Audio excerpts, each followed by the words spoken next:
Cam Newton was released by the Carolina Panthers.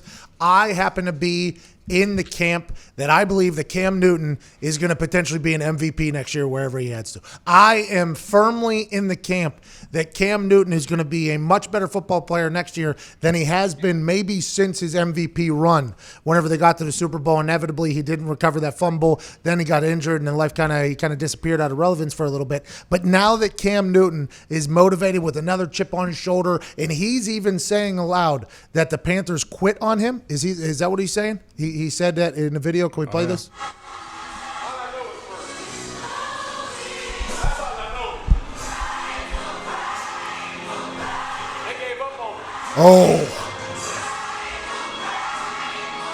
They gave up on me, he said. That song is amazing. And that song, I mean, they're going to church in that weight room right there. It was about to drop, I think, probably something a little bit heavier there. But Cam Newton's coming back, and he has a chip on his shoulder. Revenge tour, Cam Newton 2020. Getting on the Versamax while running and lifting. He's already shredded, and he's pissed off. Cam Newton's going to be dominant next year. I can't wait to see him with the Chargers. I mean, I'm not as sold as you are, strictly from these videos. Smart by him to put these videos out. I think, why not? It's a time when we need content, and you get to see how he's working. But I think the one thing you're 100% right on, the dude absolutely is going to have a monster chip on his shoulder when he's already saying they gave up on me. Oh, yeah. But does that translate into an MVP type season? Well, I don't know. I mean, there's a lot of things. He could, obviously, everyone's writing something, but I just read something where Cam may have to go somewhere and be a backup for a year. No way. Get out. Cam Newton not backing up. You think that guy's backing up somewhere? Well, he's jacked. We know that. He's an absolute freak. I mean, look at his shoulders, triceps. He's absolutely a freak. Pectorals, gluteuses. Yeah. What is that? He looks great. I just don't know how well that'll translate into an MVP type season. I hope he's healthy. I hope his foot feels good. I hope his shoulder feels good. Well, I think if he takes care of his chickens, which he said he already has a lot of money.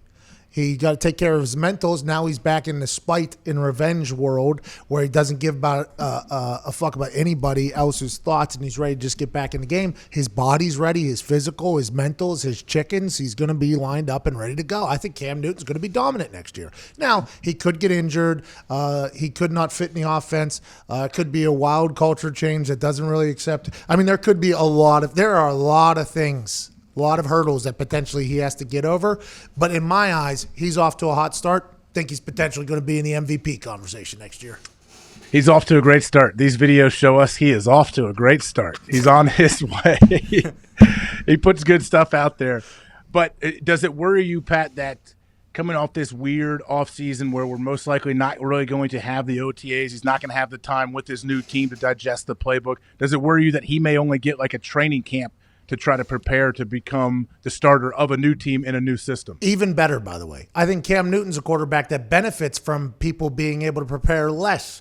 I think he's a guy whose natural athleticism can carry them to some wins. Now, will him not understanding a new offense be a problem? Of course. But I think Cam Newton's the type of player that can make a play happen whether he knows what the hell is supposed to happen or not.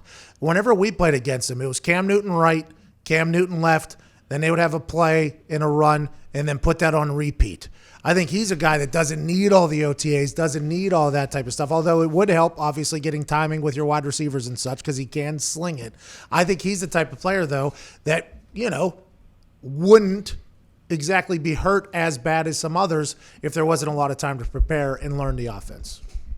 Yeah, you might be right. I mean, his athleticism can make up for a lot, whether it's lack of people around him to throw to. If nobody's open, he can buy time. He's so big and strong. He can make people bounce off of him. He's super elusive. I know. I played against him. He's absolute monster. He's a stud. I just don't know what this next season looks like for him. Is that impossible to tackle, Cam Newton? Is that a very tough – I mean, because there's rules, obviously, against where you can hit a quarterback and stuff like that. So they're already hurting you in that case. But when he gets out of the pocket, he doesn't really get the protection that a lot of other quarterbacks get because he's as tall and as big as the defensive end, and he can really be a problem for you. He's like a fullback running at you, and he also has some protections. That has to put defenders in quite a precarious situation. Oh, it definitely does. He's one of those guys where you don't really want to be stuck in the open field with him. He can juke you. He can run over you. I mean, chances are if he lowers his shoulder, you better go low, try to take his legs out because he's so big and so physical, but he also has that elusiveness. So, yeah, it's really, really difficult, but you can't 100% win a game just with his legs. He's going to have to be able to throw the ball, which he's shown he can. He's been the MVP in the league before. We know that. But I just don't know. I mean, the change of scenery, I think, is going to be good for him. It's good to sometimes be driven by spite and hate towards your old team that you feel like gave up on you. A lot of the great quarterbacks we talk about all the time, they're driven with a chip on their shoulder. Tom Brady, the same situation. You don't think he thinks the Patriots gave up on him? Oh, yeah. Oh, yeah. And Phillip Rivers, Chargers, by the way. Does he feel the animosity towards the Chargers that Tom Brady does towards the Patriots? I don't know. We don't talk about it strictly because I don't think we want to talk about it. But if I was Phillip Rivers, I'd be mad, wouldn't I? I mean, I'd be pretty mad. There would be some disrespect, yeah. I'd be mad if I'm Phillip Rivers.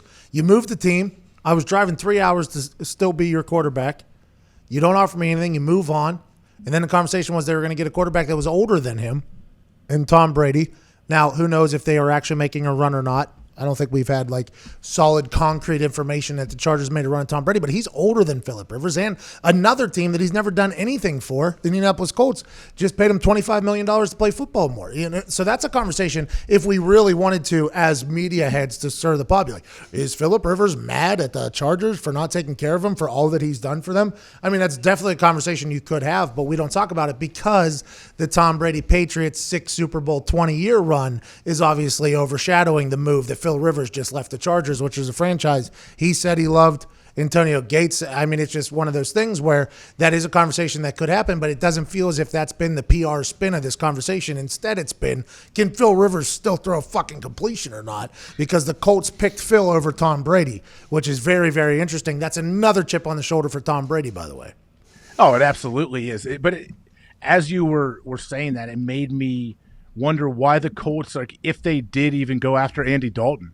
Doesn't Andy seem like a good fit for the Colts? Especially, he would have been cheaper than, you don't have to pay Andy 1 year, $25 million. I am happy about Phil Rivers signing with the Indianapolis Colts. But boy, Cam Newton's on the market right now. Andy Dalton's potentially moving. Foles is moving. Teddy Bridgewater, Tom Brady, Joe Flacco, Jacoby Brissett's still there. I mean, there is a lot of quarterbacks out there. I'm happy they got Phil. Frank Reich, head coach, obviously offensive coordinator and everything like that. Very close relationship with Mr. Rivers. I like the comfort there. And if Frank Reich sees something, I trust Frank Reich. I trust Chris Ballard. But as a fan and as a spectator sitting outside, you're like, yo, Teddy B, Cam Newton. I'm not saying Jameis. Come on. Say it. Say it, Jameis. When are these guys going to sign? Like, when is a team going to sign these guys? I don't know. I have no idea. I have no clue. Everybody's talking about the Finns and Jags. That's where the odds are favorite for Cam Newton to land.